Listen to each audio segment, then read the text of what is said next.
welcome to the Giving Voice to Depression podcast, produced in partnership with the A.B. Korkor Foundation for Mental Health.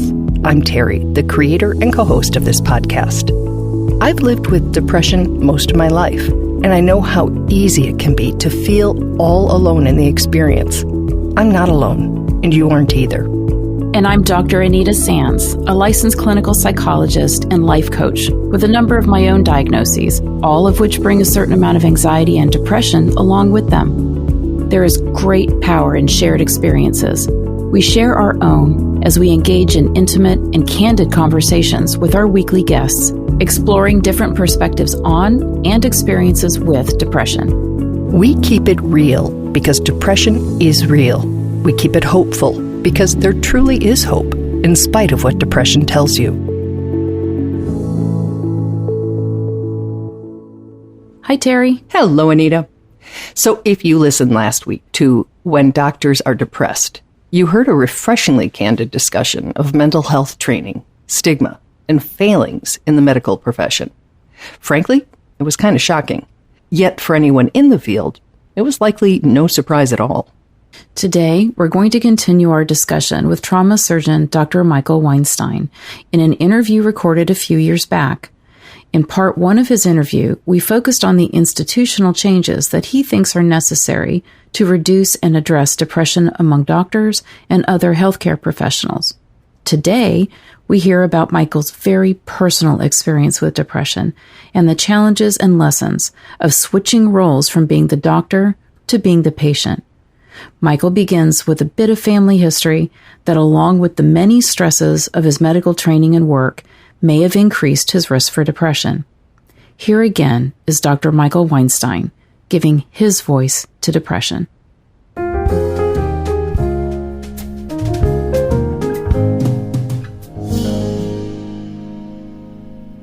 My grandfather, who for the last 20-some years of his life, he was depressed in and out of facilities, very aggressive treatments, and I think I saw that that's my destiny, and I'm not hitting it at 65 or 70. I'm hitting it at, well, I guess I was 48, and that's the only future I could see, and that's the scariest thing in the world, because that pain, when it's deep, really bad depression, it was just severe. Like every minute of the day was occupied with thoughts and feelings that I didn't know how to make go away, certainly, and didn't really even know how to lessen them.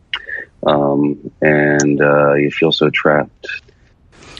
Were they all related to being worthless, being a burden, everyone would be better off without you kind of thoughts? Yes, absolutely. It starts more mild. It started more mild, I should say, for me at least, with thoughts of failure, and then finding, evidence of failure in everything you're doing, and then feeling, depressed about feeling like a failure, and it just keeps adding and adding multiple layers until, I felt. I mean, it's hard for me to even say these days, but I truly felt that I was a burden on my family and my wife and kids, and that, they were the only things that were ever in my life holding me back from considering suicide. But I got to a point where I really thought my mind could convince me that they'd be better off if I weren't there. And certainly the world and everyone else would be a better place without me. And you hear, I had never really heard those types of thoughts from anyone else, or heard people speak that way. But what a dastardly illness. To convince you, A, you're not sick, you're just worthless, and then Right. to tell you that the people for whom you would live, I don't even know what words to use. How as a community, as a medical community, as just a general public, do we communicate this to both sides, to the people who might lose someone with depression and to somebody with it? How do we say it's that bad and get involved? Or what's the message, doctor? Help me. Well, I mean, I think the work you're doing, for instance, is key in getting this message out and hearing as many stories, especially when people, I think when people are in the throes of it, it can be really hard to hear. But if people can hear these messages before that, and as they're beginning to recover, because everyone can recover, I really believe that so deeply in my heart. I remember the first day that it really was starting to lift, and I called my wife and just said, this is the first time I'm just so happy to be alive and so happy that that you guys kept me from taking action otherwise. And there's so many reasons and so many ways to find little bits of joy and meaning that it's I don't know how to get that message out other than keep talking about it and having these conversations and destigmatizing these conversations so that people can listen and hear it on national platforms, international platforms. You described yourself as having treatment-resistant depression. And when I read that, I thought, there will be people listening who are so glad to hear a doctor use that phrase because they've been told by doctors, basically nothing works for you, like as if they're just difficult, as opposed to the things that they've been prescribed have been ineffective for them. So treatment-resistant depression, it's real and you have it? Oh, God. Fortunately, right now I don't. Good. Which is interesting because in the throes of it, so this is now going about 2 years ago, certainly the worst episode of depression I've ever had. Nothing was working. Nothing at all. Talking to all sorts of people, different types of therapy, constant attempts at medication changes. And so that is treatment-resistant depression, where there's nothing you're throwing at it is working, and it's so scary. I called it end-stage depression, which I'm not sure truly... I don't think truly exists in my heart. But I thought damn well I had it. And I thought I was never going to get better. So we want to stop for a minute to say we're about to get into some of Michael's really rocky waters and talk about that place of lost hope. But please realize he is speaking about his past. Michael's in a different place now, and that is exactly why he's sharing his story. He wants to remind you, all of us, that things can and do change for the better. Please hold on. You are not alone. I checked myself in with my wife to an institution for psychiatric care, and it was there voluntarily. I didn't necessarily want to be there. It was scary as hell just to admit that I was going to a psychiatric hospital. I certainly thought that would end my career. Since Michael had tried so many treatments that didn't work for him, as both a doctor and a grandson, he knew what was next. The way the medical community sees the treatment of depression, it's medicines, some psychotherapy, and then there are the big ones. And they quickly recommended, aggressive treatment with electroconvulsive therapy. He started that therapy and fell even deeper into depression's dark pit. And then I sunk into bed and wouldn't get out, wouldn't eat. And, I understand from their standpoint, they were in charge of keeping me safe. And said, kind of threatened me if I didn't start getting with the program, this is what's going to happen. We're going to put you in the locked ward. And I freaked out. Suffice it to say, Michael resisted. He was restrained and forcibly taken to an isolation room. It's a really hard thing to go through. I get it. It's about safety. I think there are better ways to interact with patients when it comes down to those critical times that sometimes aren't always used in terms of de-escalation and ways of putting people on your side rather than forcing them to become defensive. But at the same time, as hard as that whole thing was, It was humbling to be amongst a different population of folks. It was also in some ways interesting. I learned about, kind of being on their side and being on the other side of this whole type of situation of care.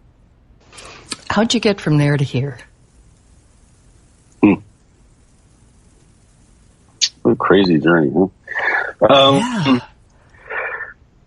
So, being in the psychiatric hospital with other people who were, I was amazed. You have those types of thoughts too. Yeah. And so, I realized that if people could realize that they're not alone and that it's okay, and if anything, even it's a strength, and it's a courage to openly talk about these issues, and you don't need to be ashamed to do so. I wanted to show people that, because my main motive, I don't want anyone to ever have to go through what I went through. If I can possibly help you avoid this, I would really like to. It's amazing that, we can talk about the issues and we can talk about statistics. The story and the narrative is so powerful. I'm just amazed that people can always identify parts of themselves in someone else's story. Yeah, you can say 350 million people, and you can say 1 in 4. Right. That's like talking about the national debt to me. Right. None of it means anything. I think that's a lot of people. But right. When you say to me, and I was restrained, I feel that in my gut. Right. Right. And I'm not going to forget that. What is the expression? What is personal is universal. It's also a way that we get to control the narrative. Right. I think that that's very empowering in a way. Yes. Yes. In the article Michael wrote about his experience for the New England Journal of Medicine, he said, "My healing has been considerable. I am happier and more optimistic than I have ever been in the past 50 years. I've recovered in ways that I really thought were I still find them so surprising. For a while, I wanted to tell the story that I recovered and everything is great and hunky-dory, and it's like the journey of the hero or something. And but that's not life, and life has its ups and downs, and it's learning to work with that and encounter those and realize that it's all just as it should be, and it will unfold, and it will, you can work through anything that arises. Every human has that possibility.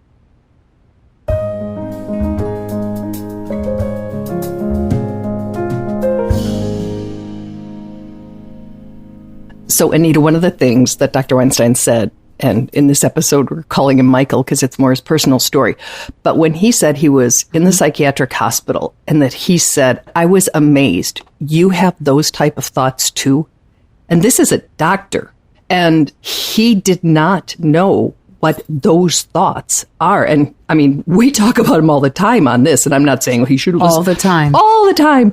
I mean, it's really all important. The time. It's important for us to know for ourselves. So it's like, oh, these thoughts are a symptom. It's important for us to know, because if you start telling me you're having them, I can say, oh, it's good for you to know that that's a very common thought. And the doctors and the people who are helping us, of course, if we say we're having A, B, and C symptoms, you'd like them to be familiar with A, B, and C. Yes. Yes, you would. yes, you would. But I'm not sure that level of specificity of these are the thoughts that a patient's likely to have if, they're in a major depressive episode. I don't think the average medical student is going to get exposed to that. I would like to think psychiatrists who are specializing that would, but someone whose specialty is in trauma surgery, I could easily imagine that caught him by surprise. That he did not know. Oh, that's very common depressive thought process right there. Well, so I wasn't going to do this, but I want to jump in here because, at the risk of sounding self-promotional, we have put together compilations of people saying what their depression tells them. And so we literally have a 10-minute video that if anybody does need to hear, so that they understand the thoughts that they may be having are common, that somebody else may be having, so that they know what to say to start that conversation, as opposed to just, hey, if you're ever having bad thoughts. And then if there is anyone in the medical profession, reach out to us, Terry at givingvoicetodepression.com. That's Terry with a Y. And we will get you a screening of that video. So go on with your reactions to what you heard, because I just thought he was so forthcoming and so refreshingly real and not speechifying. And, he was still feeling what he went through. Yes, he was not, he was not taking that objective view. He really truly combined, his knowledge and experience as a doctor. But then here's the thing that I really got from this: how powerful and how healing it is to hear this doctor being so human. And there's nothing like dealing with a mental health issue, a physical health problem, or burnout to remind a helping professional that they are human, that they are human first, that they're not superhumans. And I don't think it's just the indoctrination in our programs that tries to make us think that we're somehow different or immune to, to those kinds of human problems. Sometimes it's coming from the people that we want to help. So clients and patients sometimes want to believe that helping professionals are superhuman. And it can be difficult to recognize that, nope, we're all in this together. We're all walking our paths together. We're human beings with some specialized training and a strong desire, passion, or calling to be helpful, but we're humans first. More details of Michael's humanity in both his article and the YouTube video that we will be linking to with this episode. So thank you again, even though it was years ago, Dr. Weinstein. And thank you, Anita, for sharing your own personal experience about training and just the need to remind everybody that everybody is human. Every human is human. Right? It sounds silly to say it, but it's true. It's so true. All right, we'll be back next Tuesday.